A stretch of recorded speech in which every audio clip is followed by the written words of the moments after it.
विश्वामित्र बोले महाराज हमें धन दौलत की कोई आवश्यकता नहीं, फिर क्या लोगे? तो जवाब दिया है हमें दान के रूप में तुम्हारे 2 पुत्र चाहिए, राम और लक्ष्मण को तुम हमारे साथ भेज दो। राम लक्ष्मण को लेने आए। जो दशरथ ने ये शब्द सुने तो दशरथ की आंखों से आंसू निकले आए। बोले गुरुदेव ये क्या कह रहे हैं आप? अगर आपकी इच्छा है तो पूरी अयोध्या का राज्य आप हमसे मांग लो, जितनी मेरे घर में दौलत पड़ी है वो सारी दौलत आप मांग लो, लेकिन राम लक्ष्मण को हमसे जुदा न करो प्रभु, क्योंकि वृद्धापन में हमने बच्चों की सूरत देखी है, इसलिए राम लक्ष्मण को न मांग करके कुछ और मांगो। और विश्वामित्र से दशरथ बोले हे महाराज कि मेरे जीवन का दोनों, कि मेरे जीवन का दोनों और सहारे न मांगो, अवध मांग लो, अवध मांग लो, राम प्यारे न मांगो, अवध मांग लो।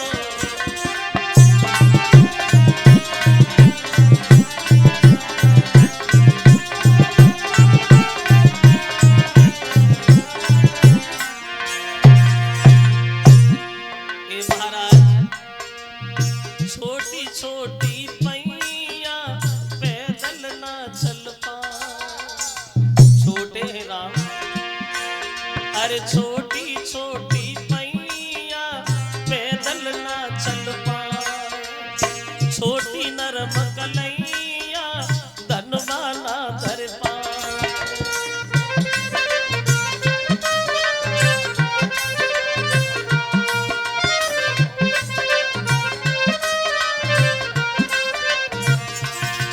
इसलिए मेरी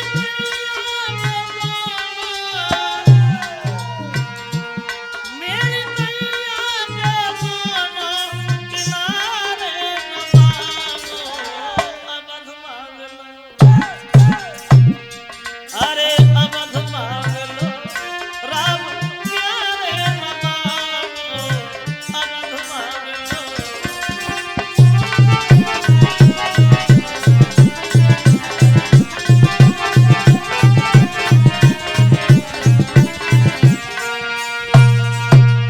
जो इच्छा हो वो मांगो महाराज, लेकिन राम लक्ष्मण को ना मांगो।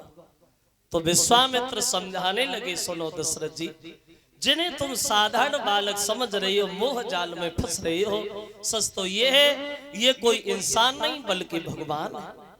इनका अवतार हुआ है, पृथ्वी का भार हटाने के लिए आए प्रभु श्री राम, इसलिए मोह जाल में न पड़ो दशरथ जी, आप इन्हें हमारे साथ भेज दो। और बोले कि मेरा इतना कहना मानो, बोले कि मेरा इतना कहना मानो, वो श्री राम लखन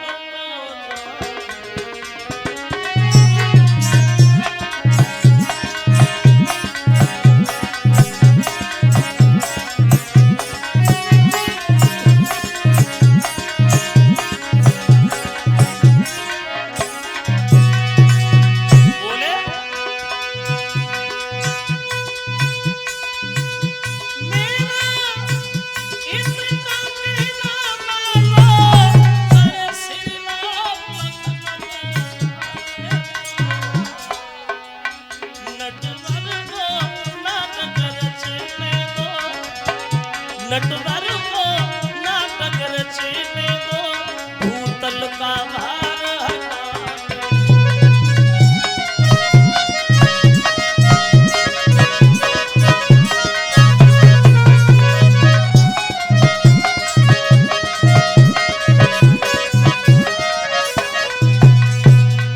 मोह जाल में न पड़िए दशरथ जी, भेजिए आप हमारे साथ। बोले प्रभु अगर मान नहीं रहे हो तो आप ले जा, लेकिन हमारे बच्चों का ध्यान जरूर रखना। तो विश्वामित्र कहते हैं भैया हम इनका क्या ध्यान रखेंगे, ये तो दुनिया का ध्यान रखने वाले हैं। आगे बढ़े राम लक्ष्मण को लेकर विश्वामित्र आजमगढ़ के लिए। जा रहे थे रास्ता में राम लक्ष्मण, तो इन्होंने ये देखा कि एक बड़ा भयानक जंगल है। उस जंगल में सामने से एक विशाल रूप की पहाड़ जैसी स्त्री आ रही है, बहुत लंबी चौड़ी। जो राम ने देखा तो राम खड़े होकर के पूछने लगे, गुरुदेव ये पहाड़ जैसी स्त्री ये क्या है? तो विश्वामित्र बोले, राम ये है मुसीबत। मुसीबत मतलब ये है जम्मासुर की पत्नी तालिका, जो अगस्त महात्मा के श्राप से राक्षसी बन गई है। राम, जो बिना मतलब में महात्मा को मार रही है, तुम इसे मारो। तो राम ने मना कर दिया, बोले गुरुदेव ये तालिका राक्षसी तो है, लेकिन अबला है। औरत पे हाथ उठाना ये बहादुरों का कर्तव्य नहीं होता। औरत को बहादुर कभी नहीं मारते, इसलिए हम इसे नहीं मारे। तो विश्वामित्र बोले, राम ये तो हम भी जानते कि औरत पे हाथ नहीं उठाना चाहिए, लेकिन बात ये है अबला वाली तो बात हम तुम्हें बताए। राम सुनो,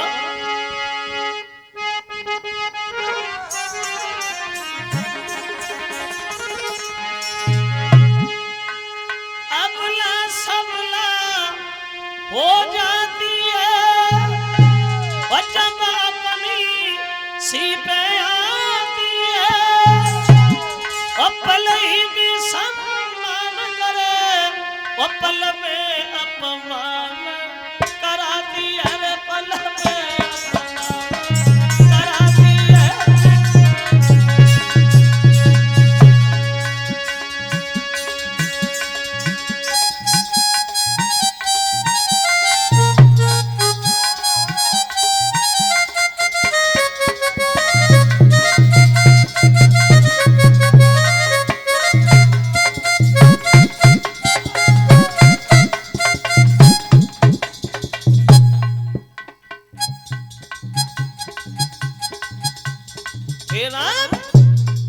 मेरी बात मानो और इसे आप मारो। और बोले हैं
जो बिना मतलब में दूसरे को दुख पहुंचाते हैं, उन्हें मारने में कोई कष्ट नहीं होता, पाप नहीं होता, इसलिए आप इसे मारो।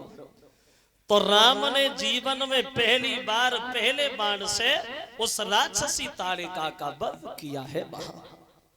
अब तालिका का वध करके पहुंच गए आजमगढ़ में। अब विश्वामित्र ने अपना यज्ञ शुरू कर दिया। धनुष बाण हाथ लेकर के राम लक्ष्मण खड़े हैं यज्ञ की रक्षा करने को। स्वाहा स्वाहा की धुन जब राक्षसों के कानों में पड़ी तो यज्ञ का विध्वंस करने के लिए राक्षस लोग भाग खड़े होंगे आजमगढ़ के लिए। राम लक्ष्मण खड़े हैं धनुष बाण हाथ में लिए हुए। देखा राक्षसों को, बोले तुम्हारे ही तो इंतजार में हम खड़े हैं, आ जाइए।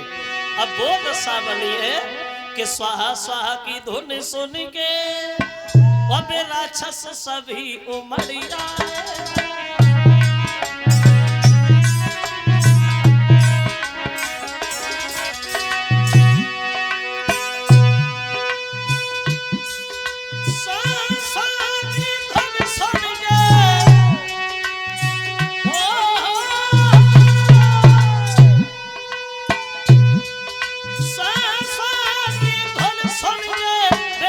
सभी मर आए, अब जिन्हें देख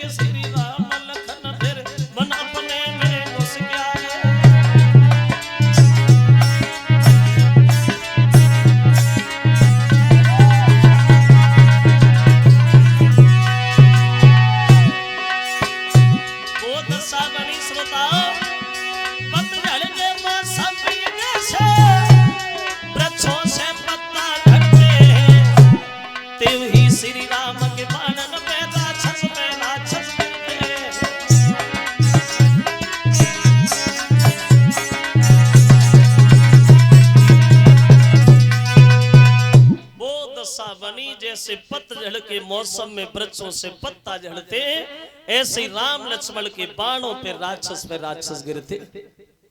ढेर लग गया। रावण का मामा मारीच भी आया तो उसने देखा ये तो बड़े बलवान पहलवान लड़का है, इनसे जीत नहीं पाओगे, भागो। तो वो आकाश में उड़ गया, लेकिन भगवान ने देखा, सोचा इसे मारना भी ठीक नहीं है, इसका काम हमें आगे लेना है। उसके एक ऐसा बाण मारा जो आजमगढ़ से 100 योजन दूर जाके गिरा, 400 कोस दूर, हाथ पैर झाड़ के भाग गया, भला रहा जान बची। अब यज्ञ संपन्न हुआ है, राम ने कराया विश्वामित्र जी का, रहने लगे आजमगढ़ में। अब राम लक्ष्मण तो इधर आजमगढ़ में रह रहे, और अब इधर देखे थोड़ी देर जनक के घर में। जनक पाठ महिषी जग जानी, और सिया मात किन जाए बखानी। ये जनक जो थे हर्षरोमा के पुत्र, और इन हर्षरोमा के घर में 3 औरतें बताई गई हैं दशरथ के ही तरह, सेभागा, सदा और सर्वदा। इन 3 औरतों से 10 बच्चा पैदा हुए। जनक सब में से बड़े, इनके एक लड़का और एक लड़की, जिसका नाम था सीता, जो ये जमीन से प्रकट हुई थी सीता। तो एक दिन सीता ने वो काम करके दिखाया जो कभी कोई बहादुर नहीं कर सका। कौन सा काम? इन जनक के घर में एक भोले बाबा का धनुष रखा हुआ था, धरोहर।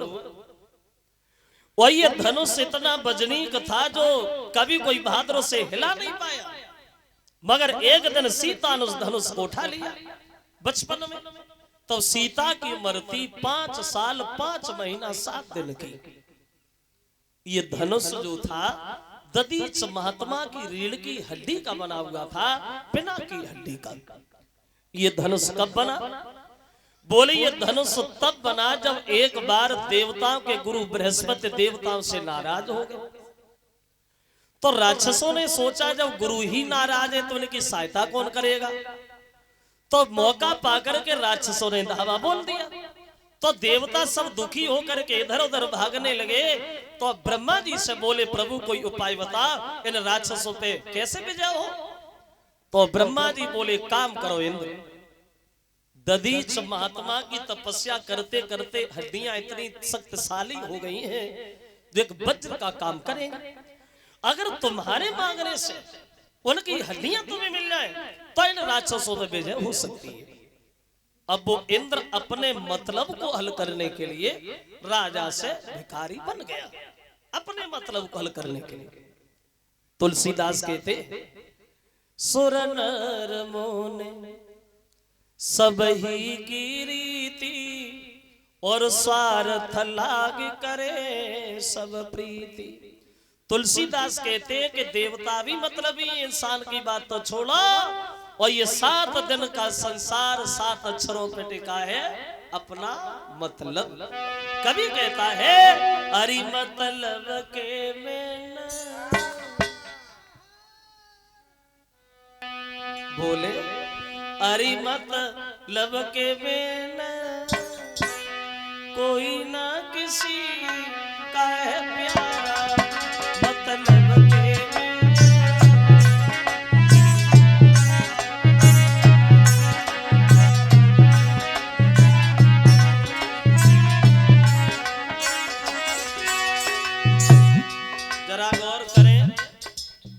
बात हर किसी पे लागू हो जाती।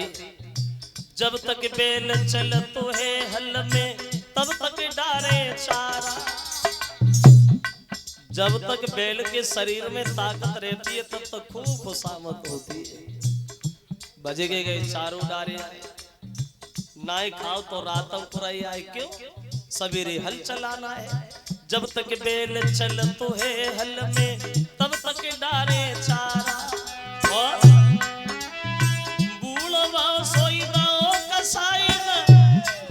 अब गर्दन चल रहा रे, मतलब के में कोई ना किसी का है प्यारा।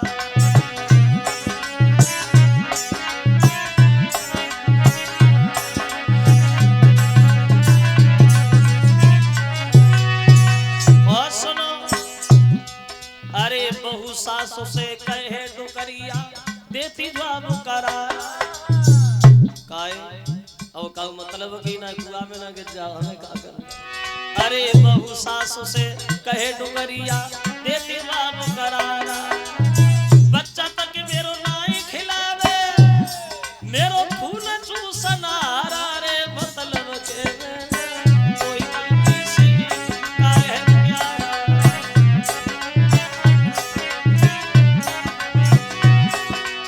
और सुना अरे चेला बन के ज्ञान सीख ले भेद भाव ले सारा तब तक गुरु की बड़ा सेवा होती है जब तक चेला का मतलब रहता है और जब मतलब निकल जाए तो मुड़ के भी नहीं देखता मरो मत जा हमें क्या करें।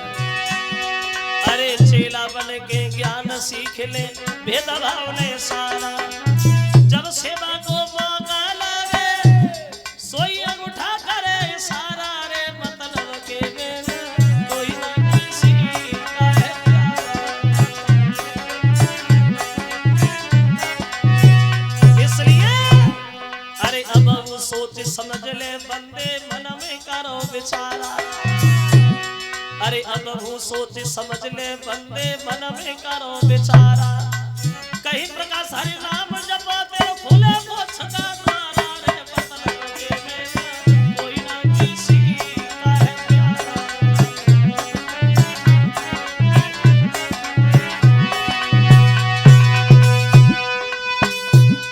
हम बिन मतलब का इस दुनिया में बिन मतलब का इस दुनिया में कोई नहीं प्यारा रे मतलब के बिना कोई ना किसी का है प्यारा।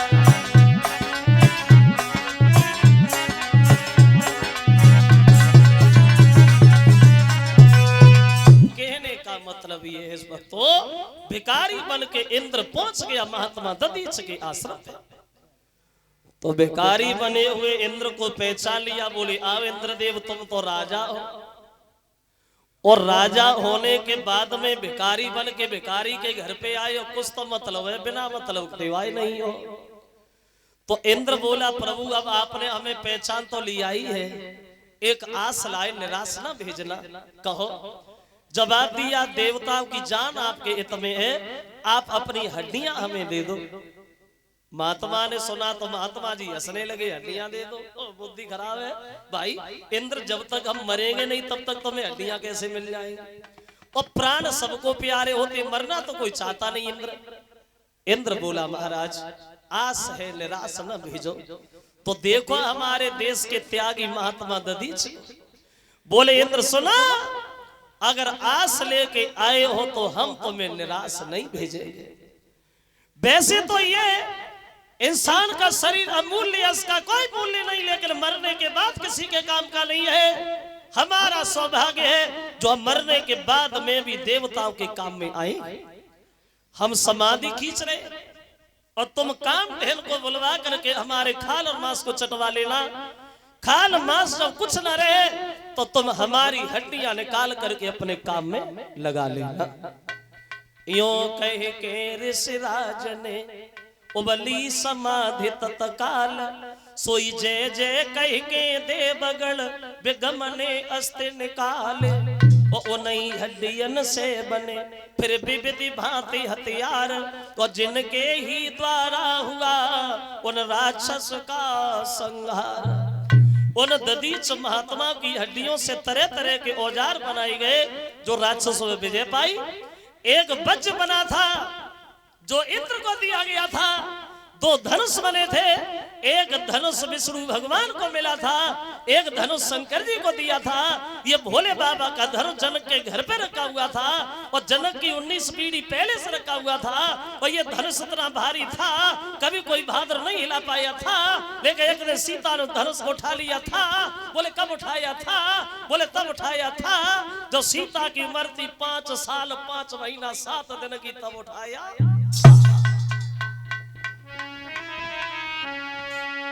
तो श्री जनक दुलारी सीता ने और बचपन में कौतुक दिखलाया।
उठा लिया सीता ने धनुष।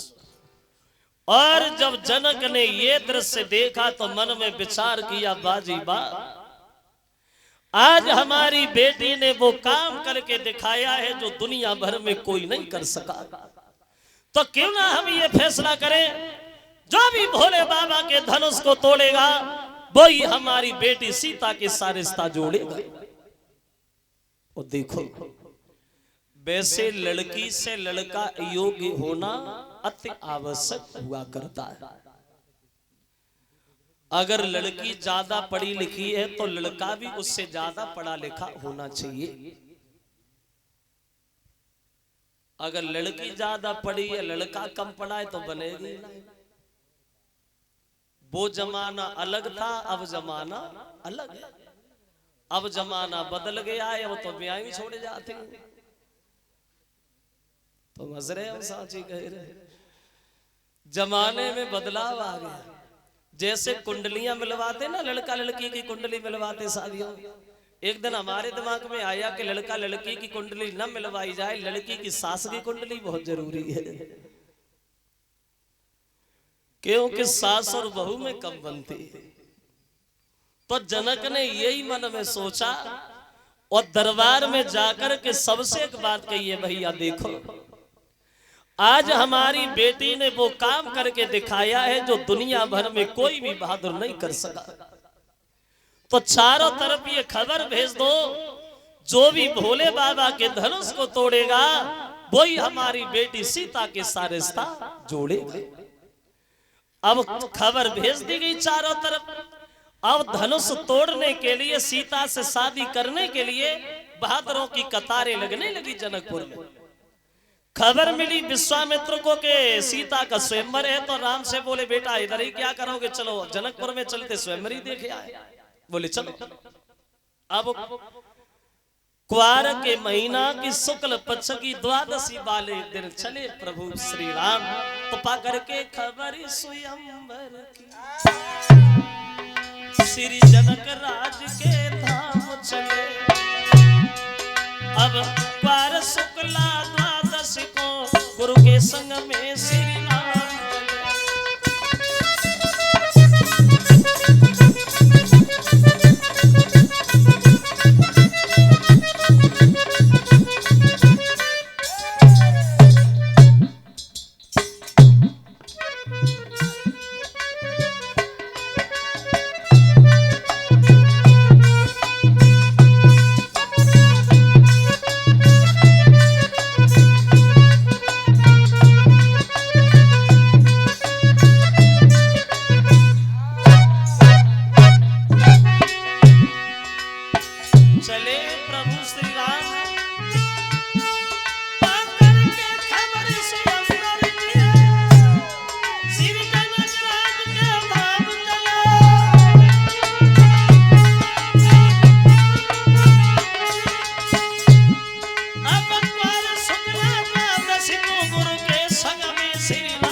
धीरे धीरे आगे बढ़े तो राम ने क्या देखा है कि एक बड़ा निर्जन वन है, जहां जानवर भी नजर नहीं आ रहे। उस निर्जन वन में एक पत्थर की शिला पड़ी है, पत्थर की स्त्री। तो राम ने जब उसे देखा तो विश्वामित्र से पूछने लगे, गुरुदेव ये क्या है, और यहाँ क्यों पड़ी है? तो विश्वामित्र बोले हैं, राम ये है गौतम ऋषि की पत्नी अहिल्या। पत्थर की काय को बने गई प्रभु?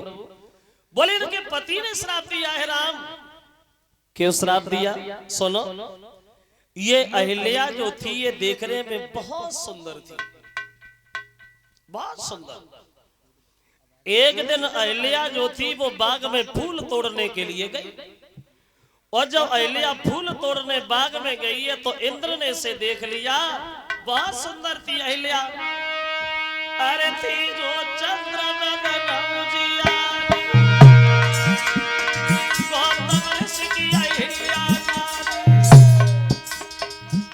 बहुत सुंदर थी अहिल्या। वो एक बात ये जरूर ध्यान में रखना, कुछ चीजें ऐसी होती हैं जो हमेशा पर्दा के अंदर रखनी चाहिए। कुछ चीजें कौन सी? एक ज्यादा समाज में शोहरत, ज्यादा घर में और दौलत और ज्यादा सुंदर औरत, ये तीन चीजें ऐसी हैं जो हमेशा पर्दा के अंदर रखनी चाहिए। शोहरत, ज्यादा दौलत और ज्यादा सुंदर औरत अगर समाज में दिखाओगे तो तुम्हारी जान की हावी हो जाएगी। बहुत सुंदर थी अहिल्या। देखो गोरा चेहरा चंद्रमा सा, जुल्फी नहीं लपेटा था, और पतरी कमर लचपची मैया, गोरे हमें भमीरीना।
को देखा तो मन में विचार करने लगा, ये तो हमारी पत्नी होनी चाहिए थी, काम आत्मा के चक्कर में फंस गई। फिर मन में विचार आया, चलो हमारी नहीं हुई तो क्या हुआ, हम इससे मिलेंगे जरूर, छल जरूर करें। लेकिन छल करें कैसे? महात्मा जी तो पूरे दिन घर पे ही रहते, अगर ये घर खाली हो जाए तो बढ़िया रहे। तब तक चंद्रमा आ गया। बोले क्या सोच रहे इंद्र भैया? बोले कुछ नहीं भैया, उलझ गया उलझनों में, आज रात को तुम हमारे साथ चले चलो। अब चंद्रमा ने इंद्र से ये भी नहीं पूछा कि तुम हमें लेके कहां चलोगे, कि चलो चलो, दोनों चल दिए। वो देखिए ये इंद्र चंद्रमा को अपने साथ क्यों लेके गया? देवता तो और भी